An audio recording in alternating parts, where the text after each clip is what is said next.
Hello. And Friday night beer review. Actually, it's going to be something a little different. Let me get this mic on. And I ain't got to talk so loud. Actually, tonight I'm going to go over some different things. It's not really a beer review. It's more like something that I've been doing for many years. And I'm actually surprised that it hasn't caught on yet. Actually, I don't know anybody else doing it, though I'm sure people are. And that's mixing your beers to get it just the way you want your beer to taste. Not the way they brewed it necessarily. And I'm going to talk about the glassware too. Just hobbies of mine. Custom made glassware. Custom, hand blown. Or Mundgeblasen in German, mouth blown. Mundgeblasen. All right. Mundgeblasen. I forgot. You pronounce the D's like T's. Mundgeblasen. All right. So what this video is about, other than me prattling on a Friday night, I got my dog for company, and he's been very, very, very well fed. So keep him sated for a while. Sated. Good Lord, I can't talk. I haven't drank any beer yet, so what I'm going to do here is first I'm going to talk a little about the glassware, because mixing beers, for me, it's just part of the hobby of collecting hand-blown or Mundgeblasen glass. It started when I was 9 years old, not beer drinking. Actually, I started collecting bottles when I was 9 years old. And I'm just going to bring a couple out, and I'm going to talk about these two. Actually, I used to dig bottles when I was a kid, and I still do. It's getting harder and harder to find them. Either more people have found them, or it's just harder for me to get to where the old bottles are, and I don't know. I used to come home with bags loads, and now I'm lucky if I come home with one. This one I dug up. I dug this one up here in town, actually up in an old abandoned farm site like the one I just did a video of. And it is says Gargling Oil, Lockport, New York, embossed on it. I'll show you. Yes, I dug this one up, and I could almost write a story or do a story on that spooky old site. Really, must have been a huge farm a long time ago. It's out in the middle of the woods now.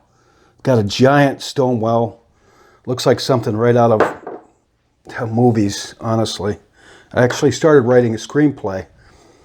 Here's some ink wells, local. This one still has a label on it. Webster's Diamond Ink.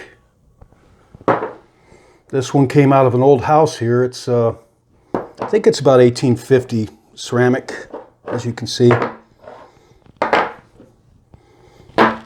Any more inkwells? I got a bunch. I've got loads of inkwells. I just grabbed a few bottles when I was doing this because I'm kind of proud of my bottle collection.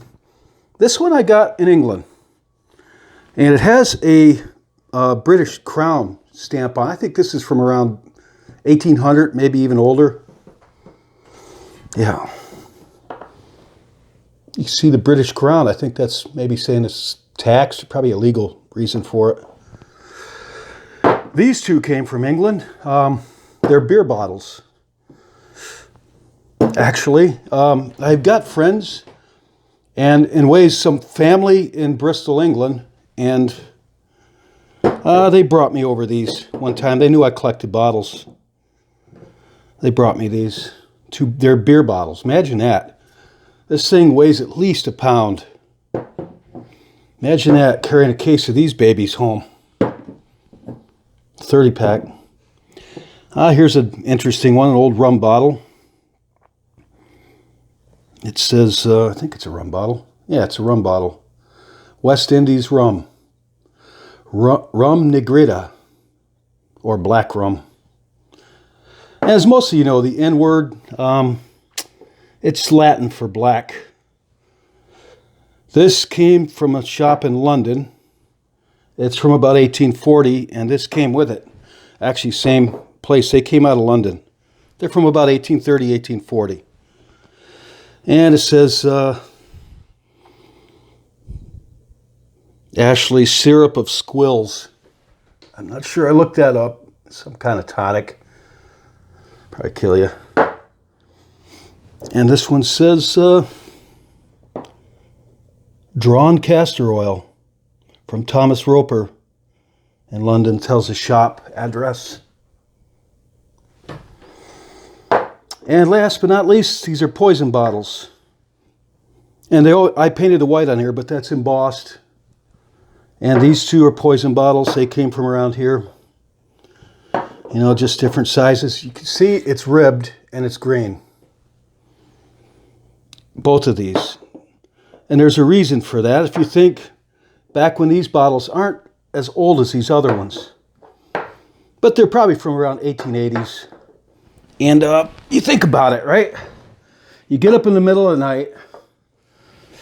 You're going to get yourself maybe a taste of liquor or maybe some bitters, something. They didn't have lights back then, most houses. So you're in the dark. You got a candle, maybe, I don't know, a lamp, maybe nothing. You grab the wrong stuff and drink it. You grab the poison bottle. You know, that could happen. So they made them ribbed and a different color so you could tell just by touching it that you had your hands on that bottle of poison that you put up in the cabinet, not that bottle of whiskey there or whatever you're looking for to make you feel better. I've got a bottle that came, I don't have it here. That's the end of the bottle exhibit. You never know what you're going to get with me. I'm sorry. I've got a small bottle that came from the drugstore here, Hawley's drugstore where I live, Moravia. And it's called, what's it called? Paregoric. And it's cough medicine for children and babies. And you read the ingredients. Opium, cannabis, liquor, flavoring, and food dye. Opium, cannabis, liquor, I don't know what it's called, alcohol, and food dye. You give that to your baby, and you actually think you get a laugh out of it. But you know, life is hard enough right now for everybody on this planet. You think back, this was about 1903, you gave the phone number was like 16 for the place. You know, but they didn't have anything to help people out. You know, your child gets sick and they're even more helpless than they are now. That's kind of sad for me, I think. But yeah, then there was still stuff in it, actually. All right, to the beer. Oh, the glasses. All right. I started collecting hand-blown glass back when I was 9 or 10 years old. Now I collect all these mugs. They're all paneled. That one doesn't show much, but it's hand-blown. This one's got a panel, a really hard panel on the bottom. I've got a lot of them, actually. I've got a whole bunch. I just picked these. This giant thing, I'm pretty sure used to have a lid. A pewter lid that clamped over the top of it, much like this. It's freaking, penny jar now. This has a panel on the bottom. This whole thing's hand-blown. It's kind of thick, wavy glass. I really like this stuff because, you know, there's no two alike it on this planet. You know, it's handmade a long time ago. My dog needs a snack or he's going to carry on and crash my video. There you go, buddy. All right, to the video. All right. I'm going to talk now about mixing beers and why I think it might be something you might want to try. I've been doing this for years, all right? What we have here is Big Daddy beer mug. Let me get these organized. And these are Ultras, Michelob Ultra. It's a very low carb, low calorie beer. Reasonably priced. I think the carbs in this are like 2.6 per can. Whereas you take something like this is an IPA that I did a beer review on, Centennial IPA, and a very good beer, by the way, and inexpensive. This thing is it's got about as many carbs and calories as like eating a Whopper or a large order of fries, you know. Very tasty beer, very filling, If you're trying to watch your weight go down, hopefully not up like mine does. Oh, and this one is a Schwartz Beer. Actually, it's one of my favorite beers by Jenny Brewing Company in New York. And I did a beer review on this, and this is also a very good beer. That's why I bought it. It's a seasonal beer, and when I went to my local grocery store to, find it, a beer just for this review, or this, it's not a review, I see they just came out with this again. They only brew this during the winter in New York State. It's an upstate New York beer. All right, so I didn't plan this out, so I'm kind of bungling through it. The whole idea with mixing beers is maybe I want to get the beer just the way I want it to look, smell, taste, and I don't want to be drinking these all the time because then I wonder why I got a beer gut. Well, my dad had a beer gut. He didn't drink, so that's probably genetic. All right, I'll demonstrate. I'll just shut my mouth and demonstrate, all right? Well, I'm not going to shut my mouth. That's asking too much right now. I'm going to use this Big Daddy mug just to pour the beer. The beers. This thing holds 6 beers, by the way. Back when men were men and women weren't. Though I definitely know a few women that could down this baby. My beer's a little bit frozen. I know it'll be cold. It's ice. Oops.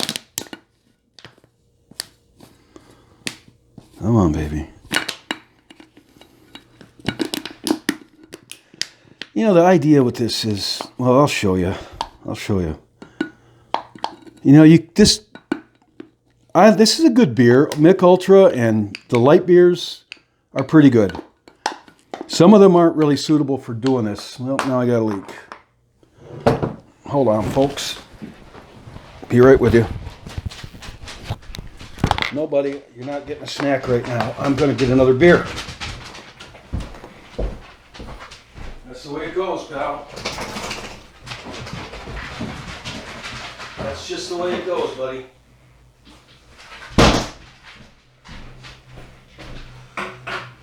I got this hound dog, Basset Hound, and I learned the reason why they say the old saying, stop hounding me. This is the beggingest dog I've ever seen in my life. If you saw how much food he just ate, literally, I cooked him rice, and I cooked some hamburgers up, a pound of hamburger, because I was making something for myself, and I put half the hamburger in this mound of rice, like, about as big as when I piled it up, it was about as big as a throw cushion to be on your couch. The dog inhaled it. And now he's still acting like he hasn't eaten in weeks. I'm very good at knowing how to get what he wants from me. I'm pretty sure that dog's pretty well convinced himself that he's more intelligent than me, and very well might be. Because he always gets his way. He's very patient and persistent. I never let him up on my furniture, but he's taken over my couch recently, driven me off of it.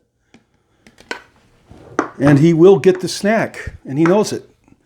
Patience, just patience and persistence. Ugh. You just saw it.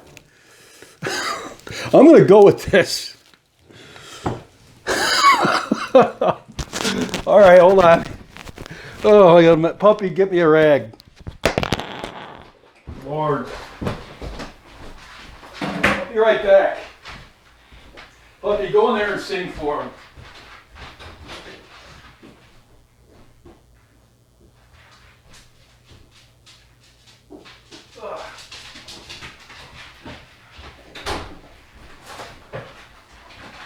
Wow. Wow.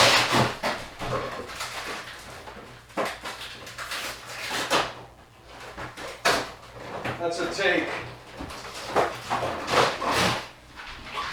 I think I might have left those in the freezer a little too long. I think my dog thinks I'm talking to him. Bear with me. I'll get on with this. Puppy, calm down. Come on, get out of the way. Man. When will I learn? When will I learn? Man alive. All right, let's get on with this. I think you've got the idea before I even demonstrate here. But I think more people should do it. I know there's a lot of people out there that are beer lovers, men and women alike. So here we have the Ultra. I'm going to fill it up. Cheap beer. I came into a little cash today, so what the heck? Look at that, huh? A lot of ice. I'm wearing part of it. Oh well. So there's the Ultra, right? And on its own, I could tell you it's a very, very, very drinkable light beer. Low calories. It's a really good beer. It's my favorite light beer. I haven't reviewed this because this is like just staple beer, you know. It's either this or Miller Lite. Some beers, you'd have to experiment with this because some beers, to my taste, don't work well with this. Old Milwaukee Light is a good beer, but by itself, I've tried mixing it, doesn't work. Likewise, some of these work well to mix with light beers, some don't. So you got to trial and error. So, all right, I'm not going to drink right out of this. I'm going to use it for this. This mug has a little spout on it of sorts.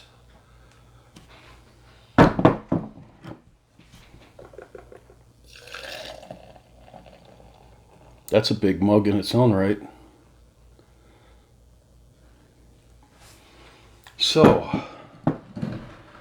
what we have here, 2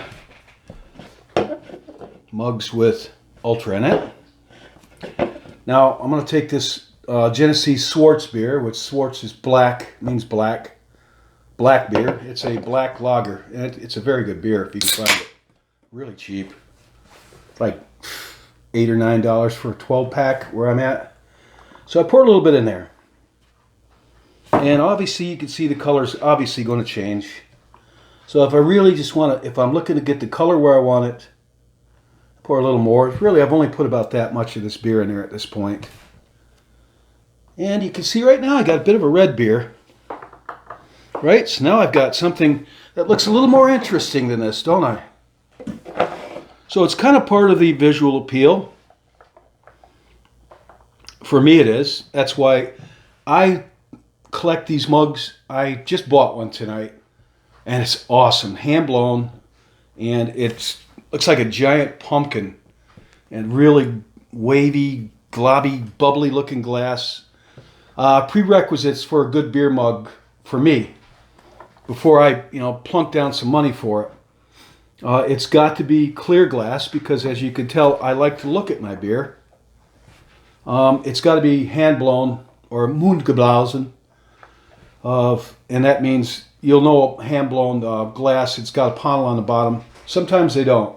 There's a ways for the glass blower to remove the panel to smooth it over, but it's handmade, hand blown. So, and it's got to have a wide base on it. That's another prerequisite. Ideally a thick, heavy glass. So, if I'm paying, how many mugs cost? Like $30, $40? I don't want the thing falling over and breaking. And they will do that. You get these really nice beer mugs, but they've got a small bottom on it. It's just waiting to fall over unless you're constantly holding it in your hand. I'll give you, we'll just drive on with this. I have a few glasses like that are excellent beer mugs. They're handmade, clear glass. They look great. But they come up like a Pilsner glass, really big at the top, and they're small, about as small at the bottom as this beer can.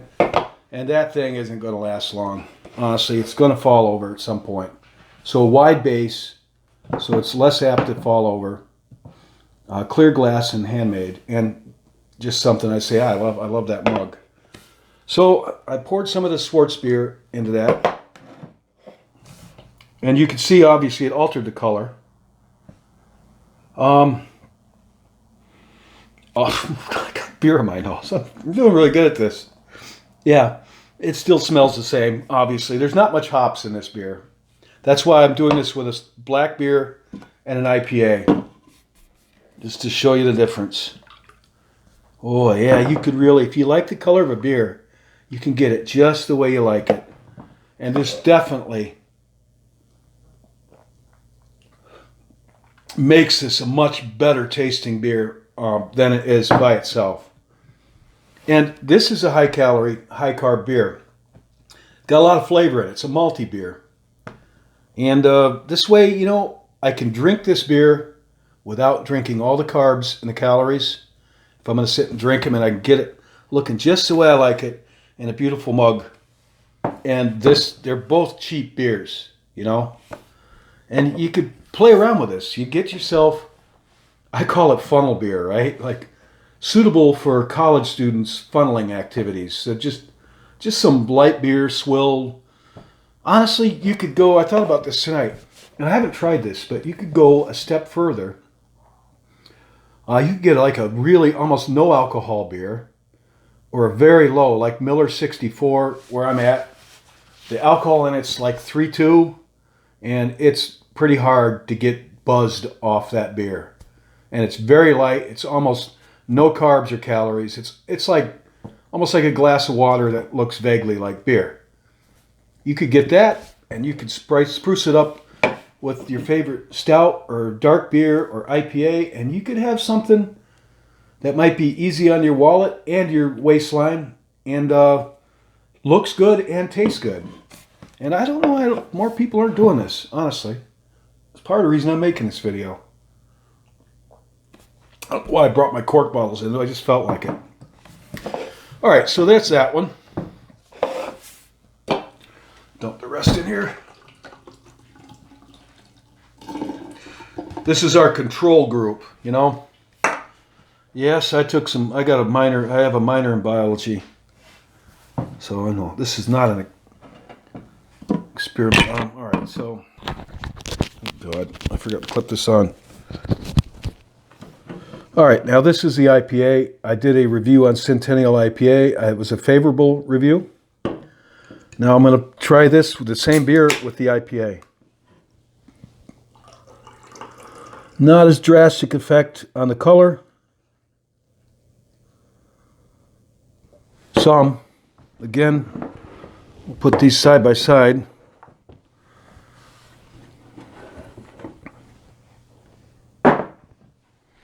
Not really that big of a difference on the color. Now I put about this much of this beer in there, I think. Some difference, not much, because this is kind of almost the same amber color. Big difference in the smell. You can smell the hops.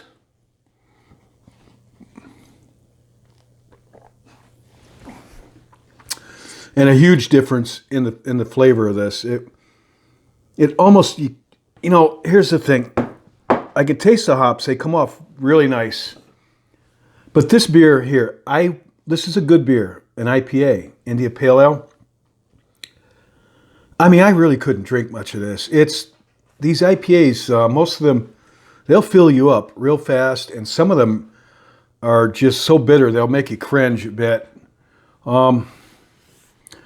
So this is a way for me to get my beer, a bitter beer, just the way I like it.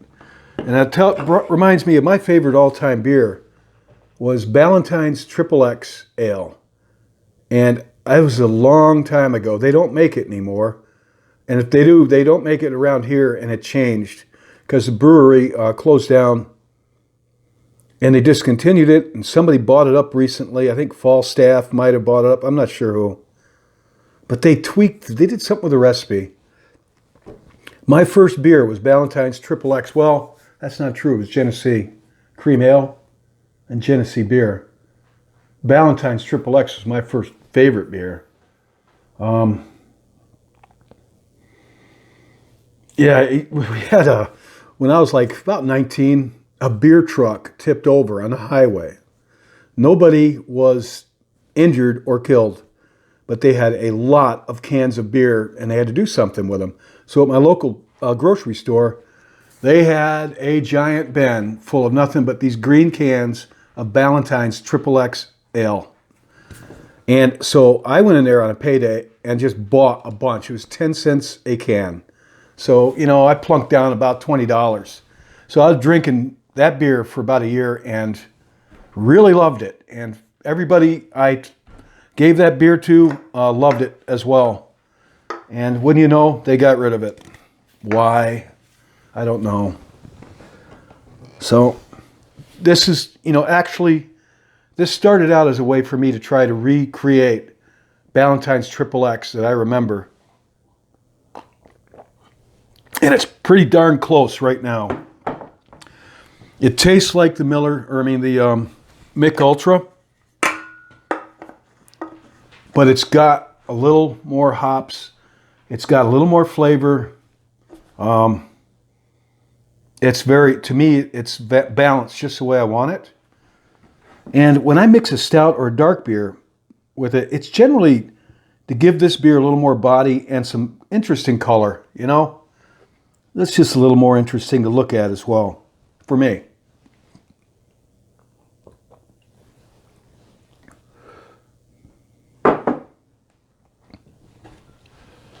What else is to be said about this?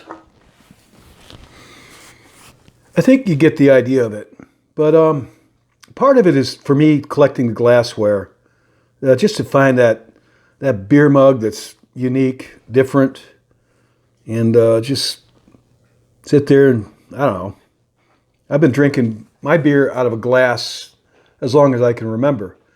And I recently found a photo of me when I was about 22 with some of my Army buddies, and we're drinking beer, and I've got a great big glass mug. And my other friends, they're drinking out of a can. And I showed that to my son. He says, wow, you were drinking it out of a mug back then. Well, yeah. He said, you're the most authentic guy I think I've ever met. I guess that's a compliment. What else to be said? I got to drink all this beer. Puppy. You can watch. I just singed the hair on my arm, by the way. On top of having a beer blow up in my face. I'm doing really good. I'm staying home tonight, by the way. Just me and my dog. Whoop. I about put that candle out. I never drank. We're putting it over the candle, you know. But I just wanted you to get the idea. I mean, some of you like my beer reviews, which I find surprising, you know, based on the nature of my YouTube channel here, which is more spiritual stuff for the most part. But, you know, this is something I like, something I enjoy, and from what I've read, Christ did too. He probably would sit down here and have one with me. And somebody said to me today, they said, and we were talking about, I said, I'm going to do a beer review on my channel. And they said, what? They're like, why? I told them, Jesus probably drank beer. I read an article in the Smithsonian Institution. They have a magazine. They came out with an article I read. It said, Christ most likely drank beer, not wine, because wine in his time and his place, only the very wealthy could afford it. And the word that they used for what he was drinking meant a lowly, lightly alcoholic beverage. And so, seeing how wine was fit for a king and nobility, they wrote it in as wine. We don't actually know what he drank, but honestly, they made a compelling argument that most likely Jesus drank beer, and probably imported from Egypt beer, because during his time and his place was importing a lot of beer from Egypt. So why couldn't this person ask me? Why couldn't he just take a mug full of water and then say, bling, now you got Jesus beer? I said, I never thought about that. I'm pretty sure he could. You know, just here you go. Fill your glass up with this seawater and bam, you got a mug full of beer. I don't know. That's interesting concept. Maybe he did. Maybe he did. He turned supposedly all those barrels into wine at the wedding feast. And I think the whole wedding feast thing, it was the seventh day of the wedding party. The seventh day they ran out of wine. To give you an idea, These people back then, now you granted, somebody's getting married, it's a big deal. You stay married, but they had divorces back then too. Christ talked about that. He didn't like divorce. But people traveled on foot mostly, or by, I don't know, donkey, quite a ways to come to this wedding party.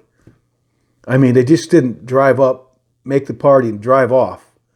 They had to travel. So when they partied, they really partied. I mean, you know, they'd kill a fattened lamb and make, you know, get all the drinks and food and really, really get down.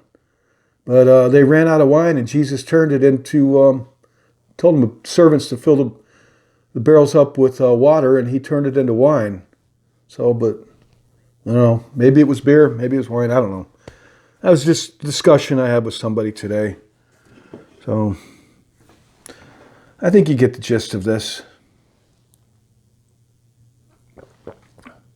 Tell you the truth, adding a little of this, and I still got like this much in this can, and about this much in this, greatly improved the flavor of this beer. Greatly. So I've got a good tasting beer with very low carbs and calories. And I don't know. And yeah, give it a try. Get yourself a good glass and experiment with it. I recommend Michelob Ultra for your filler beer, whatever you want to call it, your base beer. I know Miller Lite works pretty well. Almost any IPA or stout works pretty well to just kind of top it off. Doesn't take much. See, this is where you get to, you add a little, you get it right to where you want it. Right exactly what you're looking for. You can make it bitter or dark. You can make it look orange or red. You know, well, that's on this side of the candle, but still, you know, you can get your beer just the way you want it. So give it a shot. All right, I've blabbed on quite a bit. Now I gotta drink this beer.